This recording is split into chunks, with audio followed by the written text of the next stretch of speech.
Hi there. How are you? Welcome back to M Talks. I want to ask you a question. When you think about buying a product or a service, anything, could be a mobile phone, a television, a car, even a toothpaste, there are a few names that jump into our heads, right? I mean, not the same set of names for everybody, but yes, definitely a few names that pop into our head. Now, this is what they call brand recall.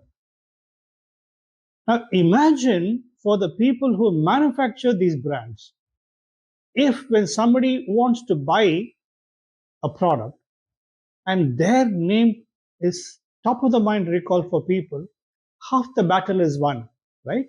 I mean, imagine amongst thousands of different options, their brand comes to people's mind. That's wonderful, right? And that's the power of branding.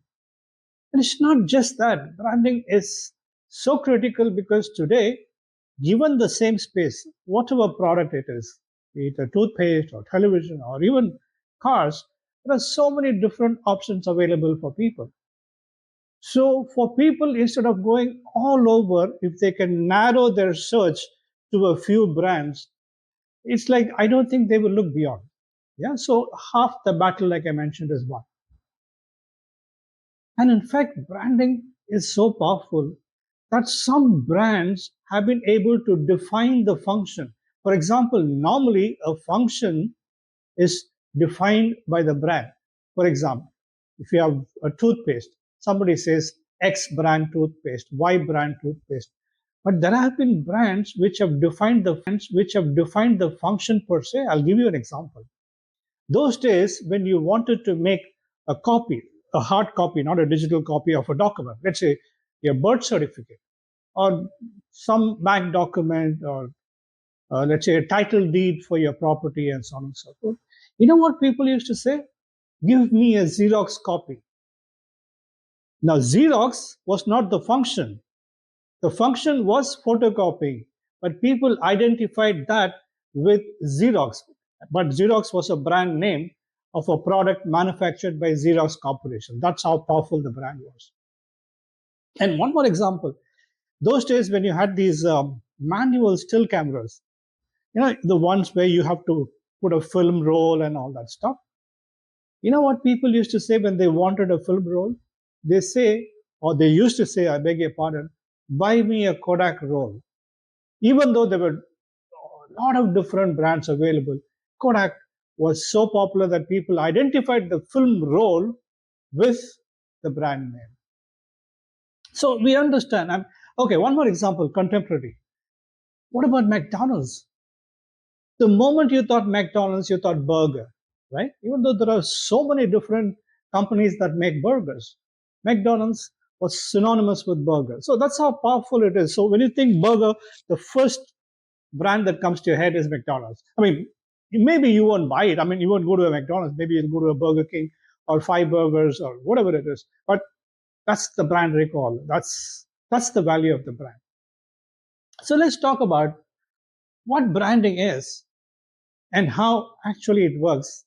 There are different aspects to branding. And I'm not going to define branding. You'll probably understand as you go through this video what branding is all about. Okay, and it's not very complicated. If you break it down into basics, which is what we are going to do in this video, it's a very easy to understand concept. And of course, if you're a startup and if you want to figure out how to go about branding for your product or a service, maybe these concepts will put you in the right direction. That's the whole objective. So look at it this way. When somebody gifted you a diary or somebody gifted you something when you were young or somebody gave you a football, you put your initials on it, right? That is a rudimentary form of branding. What it did was identify to tell people this product is yours. That's all there is. Expand that concept slightly, make it slightly bigger. There were farms. Let us assume there is a farm. You have a lot of livestock. You cultivated different products in the farm. Now, when the farm produce goes to the market, how would people know from which farm it came? So, in the package that you took over to the marketplace, You put your initials, the farm's initials.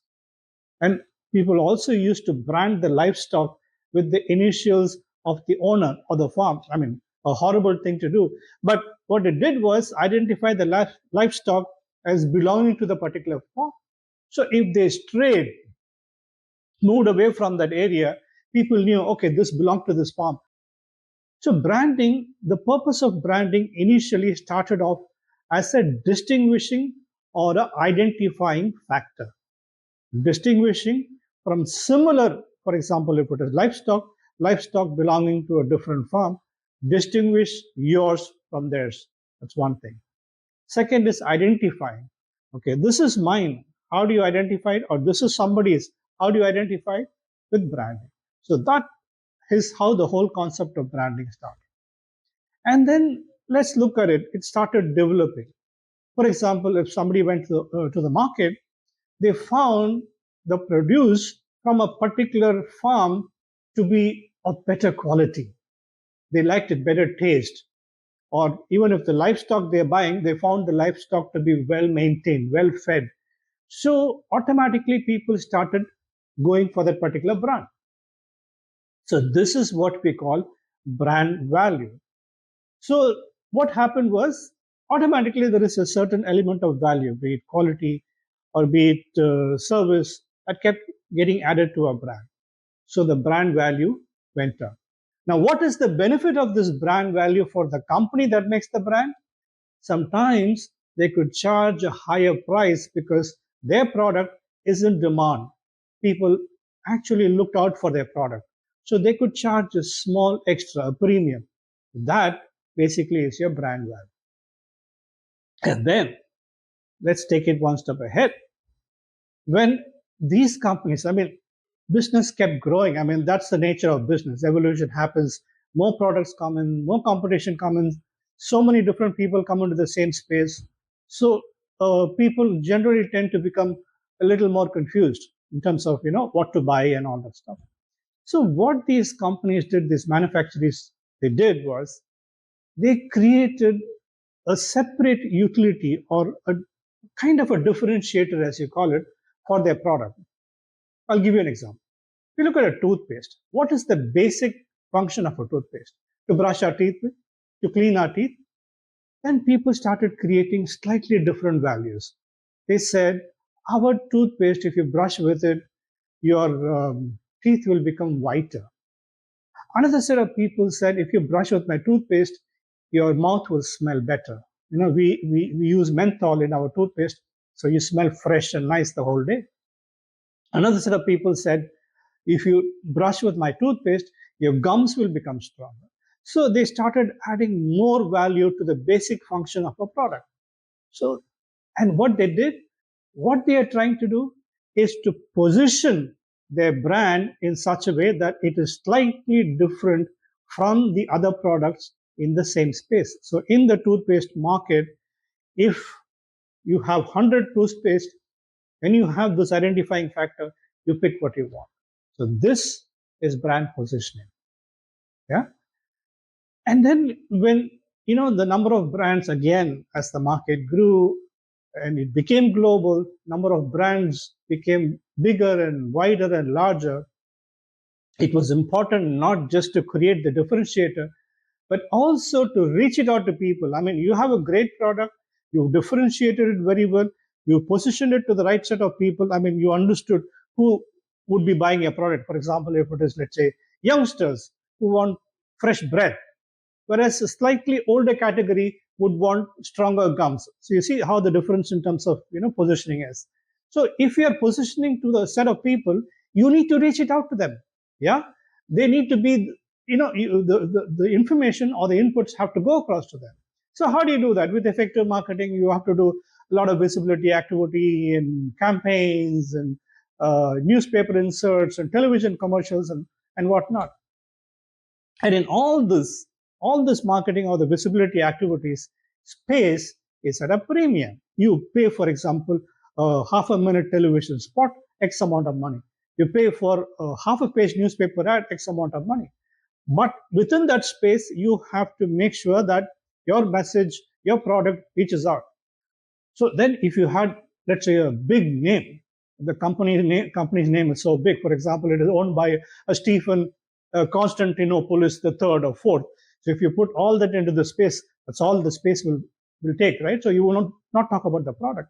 So they bought symbols to identify with the product, with the company.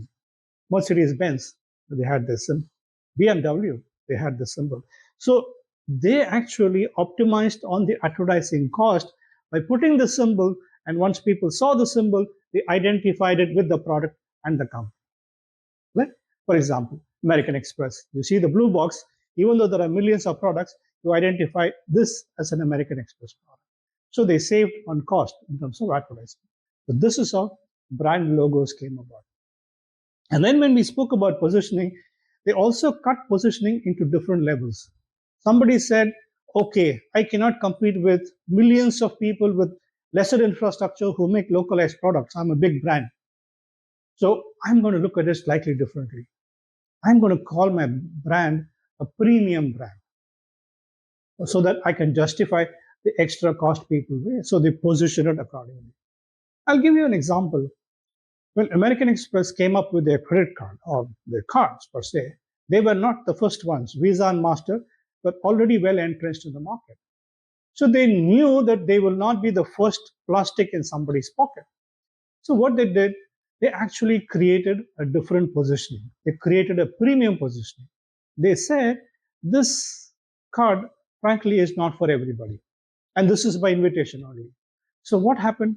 It triggered the ego. So people thought, okay, not everybody can have an American Express. So people vied for the product. And not just that, mind you.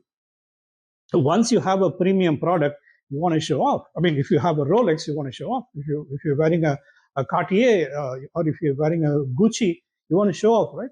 So people, when they had American Express, they showed off. So they used the card more than they would use any other normal card. So see how well the premium positioning works. So this is how brand positioning and brand logos and the premium positioning, all that impacted the product. Absolutely brilliant. This is the underlying concept of branding. And all this thing put together, all this that translated into revenues for the company, right? And that generally is what people refer to as brand equity. So in a nutshell, these are the basic concepts around which branding works. Yeah.